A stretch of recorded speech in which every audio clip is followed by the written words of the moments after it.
Hello and welcome. My name is Vince Sinning, Deputy Secretary General of the International Organization for Sustainable Development and Principal of Euclid University. Please accept our warmest greetings on behalf of the organization and of Professor Laurent Kleinrich, who is with me in the United States, as you all embark on many programs and activities that will help sustain development through democracy in Nigeria.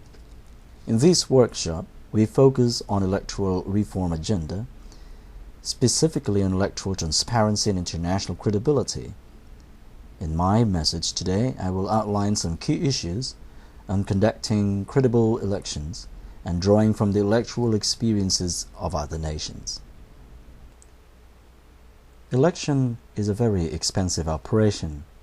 For it to be acceptable, its result must be credible. For an election to be credible, the processes must have legitimacy, guided by the basic principles that every democratic nation follows: independent, impartial, and transparent. These, as you may notice, are the same guiding principles that help or guide every worker and staff members of the Independent National Electoral Commission. The electoral processes, to be credible, must be independent structurally from government. The Commission, as established in accordance to Section 153F of the Constitution of the Republic, must continue its philosophy of not bending to governmental, political, or other partisan influences on their decisions. Impartiality is an important principle that actors of the electoral process must continue to adhere to if election results are to remain credible.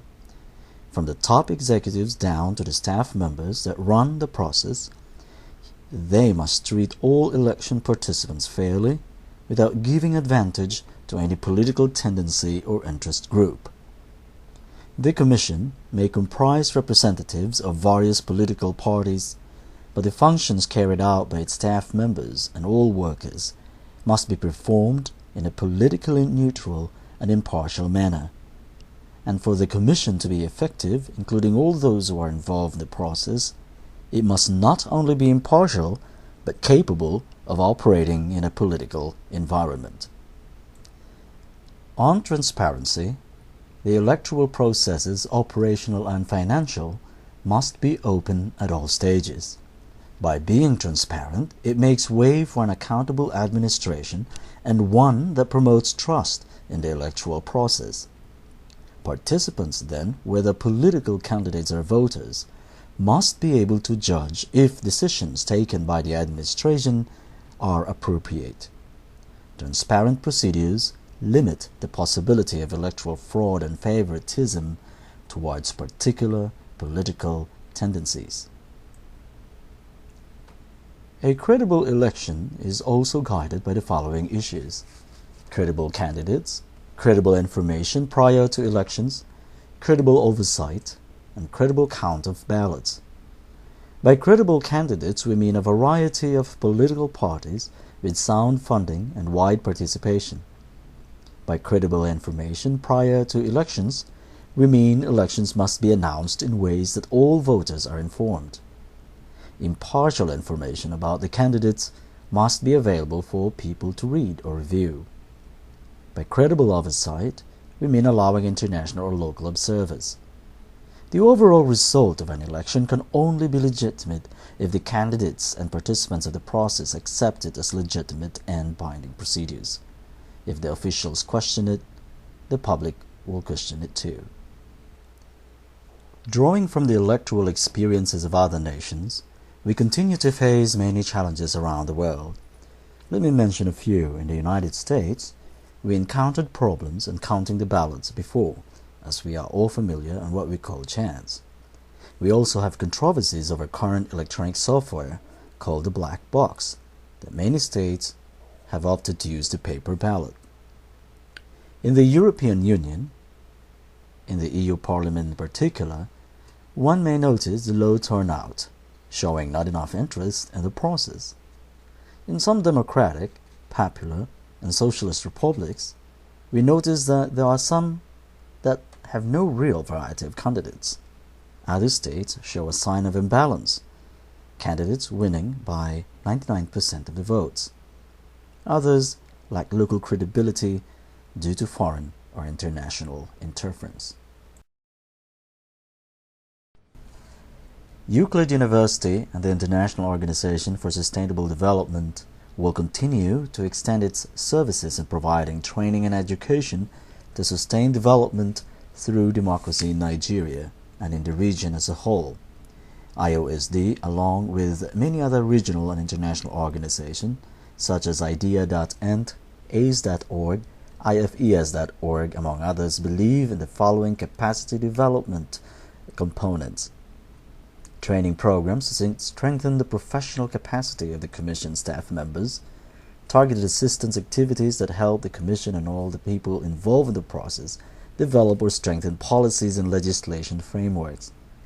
And most important of all, that we at Euclid University and IOSD pay attention to closely, is capacity development tools and formal educational programs on electoral administration, leading to formal certificates or diplomas awarded by the university.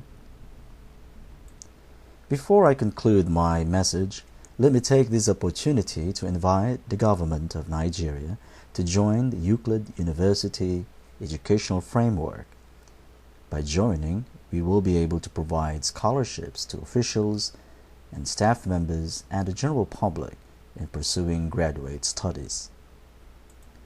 Currently, Euclid University Educational Framework has the following participating states: Eritrea, St. Vincent and the Grenadines, Sierra Leone, and Uganda. These states will currently enjoy all the benefits that we offer, including scholarship programs from bachelor's to master's to doctorate levels at zero cost to its officials and select members of the general public. We also provide training programs such as this one, the workshop you currently have, as well as expert advisory opinions and services from our professors and experts on foreign policy, economics, investment, trade, and sustainable development, among others. Nigeria, upon joining this educational framework, will enjoy all these benefits as well, and we look forward to partnering with you and all your hard-working young men and women in the government service. For the past years, Nigeria has been on a bumpy road to sustaining development through democracy. But it is on the right path. As a republic, the rule of law is its fundamental starting point. Democracy is always at risk around the world, even when it seems stable. The government of President Umaru Yar'Adua expressed its commitment to electoral reforms and to correct past mistakes. A judicial process now exists to hold accountable those responsible for the most serious violations of election guidelines, which is a key component of any reform package. Let the past experiences enable us to learn and move forward in order to achieve our vision and the mission for the good of all the people of Nigeria. The country is blessed with so much mineral resources and petroleum reserves that it could be the first in Africa to eradicate poverty. If we recall, it was Nigeria who became the first country in Africa to fully pay off its debt from the Paris Club. I'm sure we can do more than that. I am confident that we will all learn from the panel report that will be published next month on the election reform. Anyone can be skeptical based on past experiences, but if we have to move forward, we must roll our sleeves now and start working together. I wish you all a productive workshop, and may you bring home with you new understanding and new commitment to serve your communities and your nation as a whole. I would like to thank Dr. Timothy Ihemadu for making this workshop a reality, and all our sponsors and partners, and of course all of you who participated and our guest speakers. Thank you.